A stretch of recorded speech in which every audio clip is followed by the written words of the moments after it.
Alright, let's set the scene. Imagine, if you will, the year 2016. People were taking selfies on Snapchat with that dog filter on their brand new iPhone 7s, heavily filtered photos all over Instagram stories. People are obsessed with an app called Musical.ly. The Gravity Falls finale had just aired, and Netflix had just aired a brand new show called Stranger Things. I'm sure that's gonna end well. And not to mention how many people were obsessed with the mannequin challenge, and boy did we have a lot of amazing movies and music this year. 2016.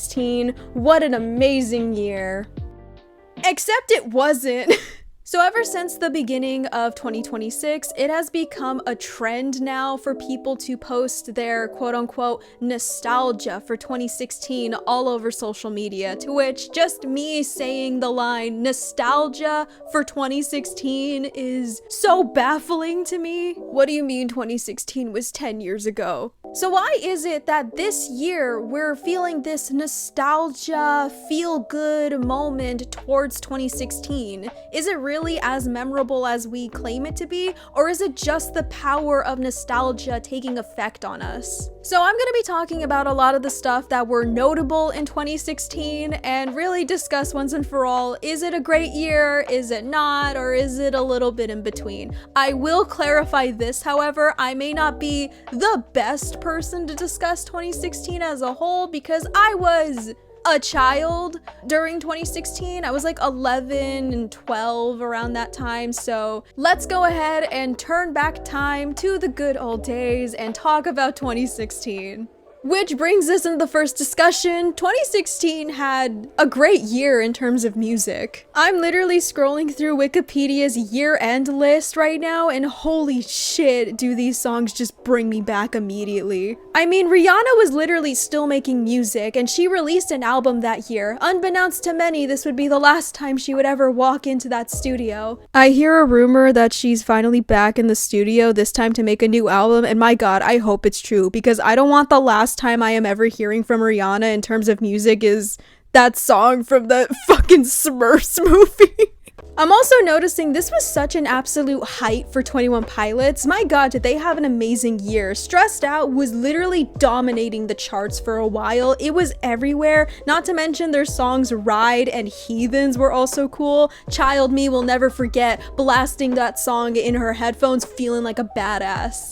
Roblox, hands up, sway, sway, sway. Closer by the Chainsmokers was also huge. I don't like the Chainsmokers, but I will always appreciate them for one thing, and that is this song introducing me to Halsey, who I still love to this day more. There were also a lot of amazing albums that came out that year, such as Rihanna's Anti, Adele's 25, Beyonce's Lemonade, Ariana Grande's Dangerous Woman, and also Panic at the Disco came out with their album Death of a Bachelor, which was honestly the year I absolutely became a Panic at the Disco fan. I'm telling you, the moment I listened to this album in its entirety, I was obsessed, and I haven't been the same since. Speaking of Panic at the Disco, I also want to mention their Bohemian Rhapsody cover that was included in the soundtrack for the then upcoming Suicide Squad movie. That same soundtrack included Sucker for Pain by Imagine Dragons and Heathens by 21 Pilots. Roblox, hands up. Remember the Suicide Squad movie in 2016? I'll never forget how people were actually so excited for this movie and were actually hyped to hear that Jared Leto was gonna be the Joker. I didn't see the movie because I wasn't old enough at the time, but man, do I feel so sorry for anyone who did.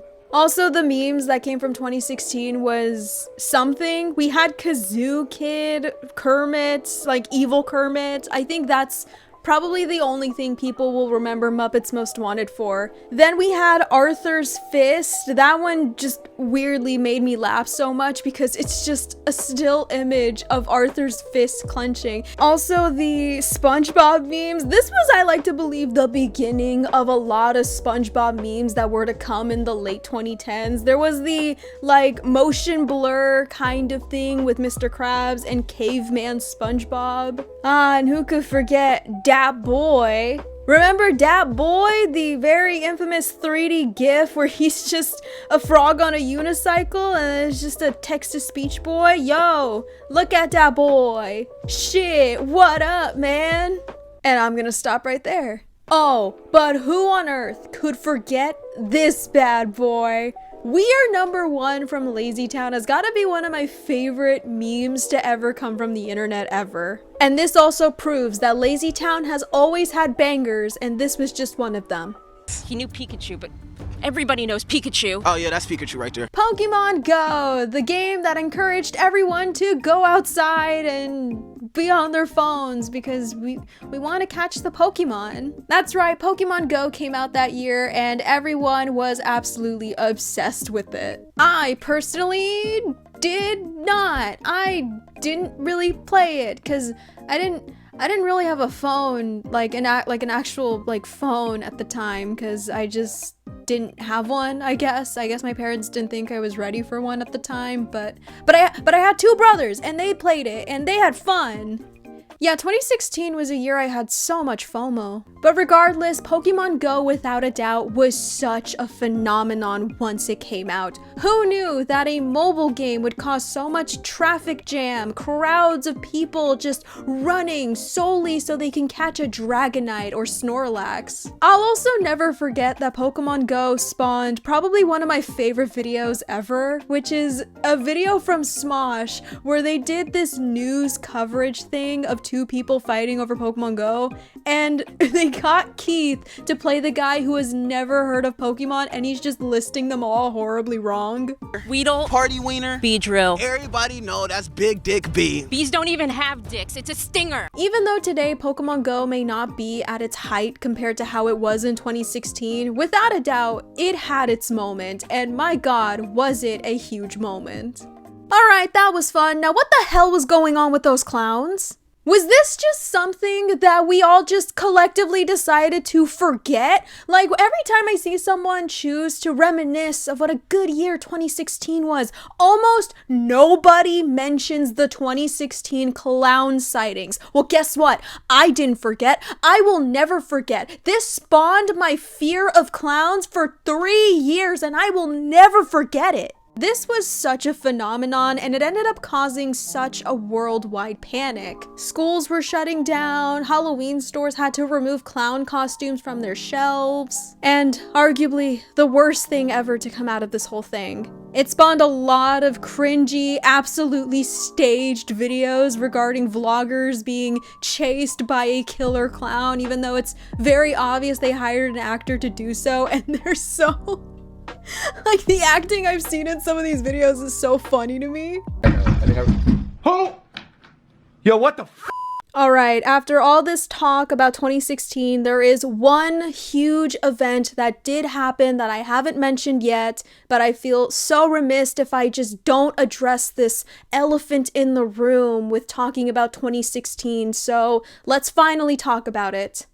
I'm talking, of course, about Harambe. I'm just saying, the moment Harambe died, everything else coincidentally may have gone to shit afterwards. I mean, imagine what timeline we are living in right now. Imagine we live in a world where Harambe did live. We could have found the cure for cancer. Have you ever heard of Harambe?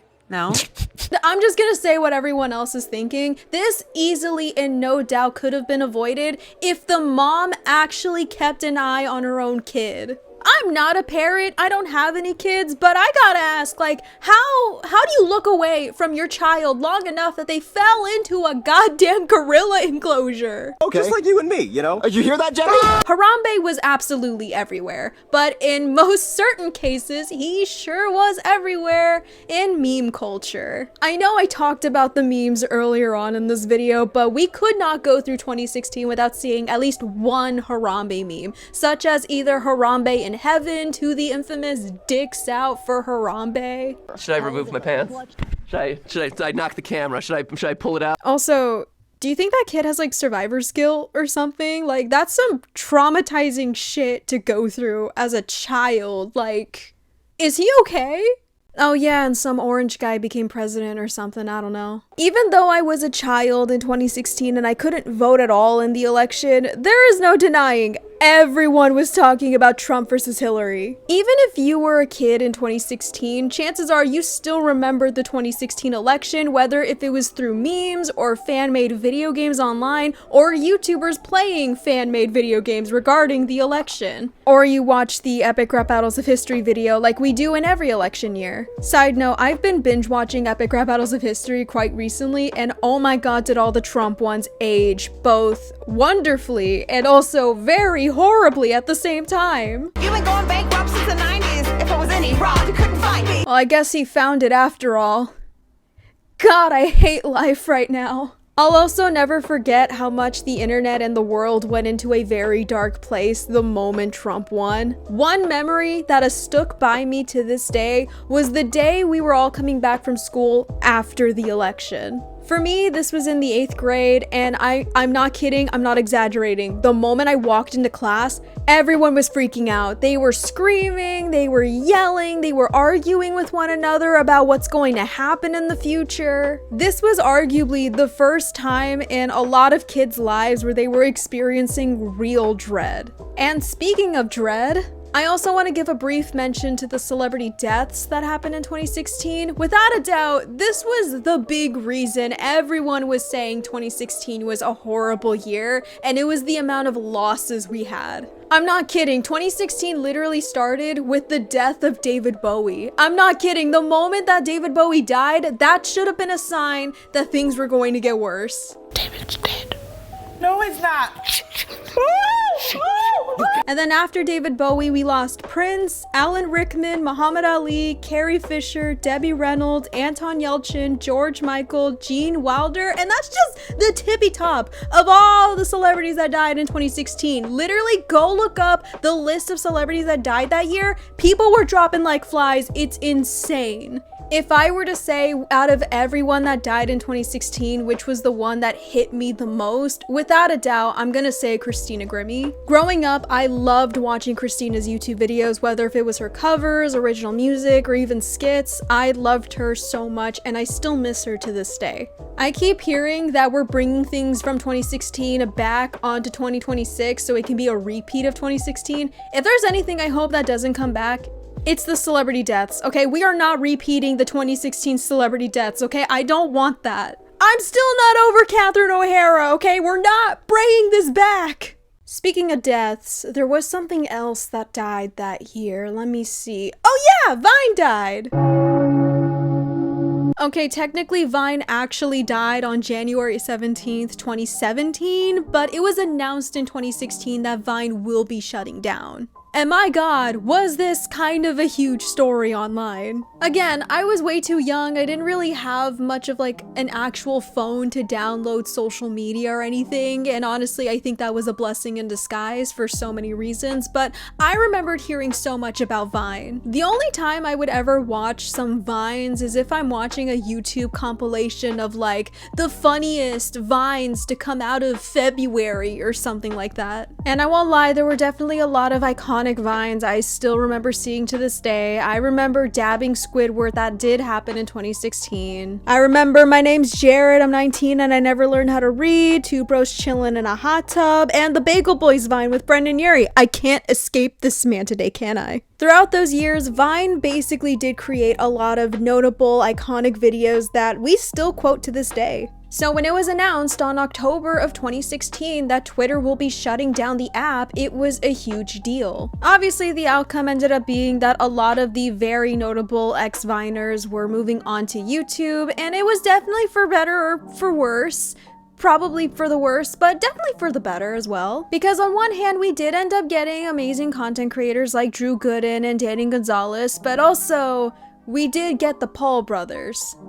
And the less said about them, the better. I do want to point out, I think Vine was clearly ahead of the time, if anything. Short form content has definitely gotten its all-time high with TikTok, Instagram Reels, YouTube Shorts. I truly do think that Vine kind of paved that way into short form content. I don't think that type of content would have been that big today if it weren't for Vine. And as of today, it was announced just a few months ago that Vine would technically be coming back given this new app called Divine, and so far, I've heard nothing much. Really, nothing much. I did hear there was some controversy where, oh, they're not using AI, but it's more so to train AI or something like that. I'm trying to find something and I currently cannot find a source, so if anyone is willing to inform me in the comments, I appreciate it. But so far, there's nothing. And you know what? Fuck it. I'm gonna bring up Brendon Urie one more time and then we're gonna end it here. Because it's my channel and I do whatever the hell I want. I was so obsessed with watching this specific compilation of Brendon Urie's vines, it's not even funny. Some of them looking back are not really that funny anymore, but man, I don't know, I still laugh at this one to this day. Brendon Urie. Brendon Urie. Brendon Urie. And my god, did this guy really have a lot of vines regarding drinking alcohol or drinking coffee. He loved his coffee. That and the infamous vine where he is lip syncing to this song and he ended up mouthing the N-word. That's a real vine, and people literally gave him so much shit because he said the N-word. I'll defend him a little bit. He didn't technically really say it, but also, yeah, I don't think it was a good idea to lip sync to that song. Like, you didn't even have to lip sync that part. You could have just not do it. Brendon, what the fuck, man? You knew when you got with the nigga, he already had a woman. What do you have to say for yourself? This is my first video. I could talk about Brendon Urie all day, I really can, but I am going to stop myself and save it all for a future video for the sake of my sanity and for the sake of this video. Because wouldn't you know it, this was a video where I was talking about 2016. Where was I going with this? So as we gathered from this video, 2016 had its moments. Some were good, some not so good. So why is it that we are now choosing to look back at 2016 with fond memories, feeling nostalgic for it? Well, I ended up coming up with two different reasons as to why exactly that's the case. Reason number one, 2026 sucks. I have already been seeing people consider 2026 to be the new worst year ever, and we're not even halfway through. Yeah, the world is in a very terrible state right now, and chances are it's probably going to get worse. And so our way to escape what is going on right now is to look back at a time when things were considered simple, fun, and a bit enjoyable. Reason number two, a lot of people reminiscing about 2016 were kids in 2016. Gen Z is the group that is mostly nostalgic towards 2016, and as someone who is a part of the younger side of Gen Z, I can understand this. A lot of us in 2016 were children, and now as we are adults, we are faced with these adult struggles like taxes, rent, college, even finding a stable job, or chances are we do have a job and it doesn't pay that well. And so as we are struggling through these things, we just want to look back and think of the times from when we were just a young, carefree kid. When people often ask the question, why exactly are we so nostalgic for 2016? It's pretty much the rose-colored glasses effect. Nostalgia is a very powerful tool and emotion used as a mental escape. It helps focus on the good stuff and filters out the bad. It warps our memory that way. Personally, I don't take issue with anybody being nostalgic for a year that many consider to be the worst year in the world. If you personally remember 2016 as a good year and you had a good time, good on you. I'm happy for you,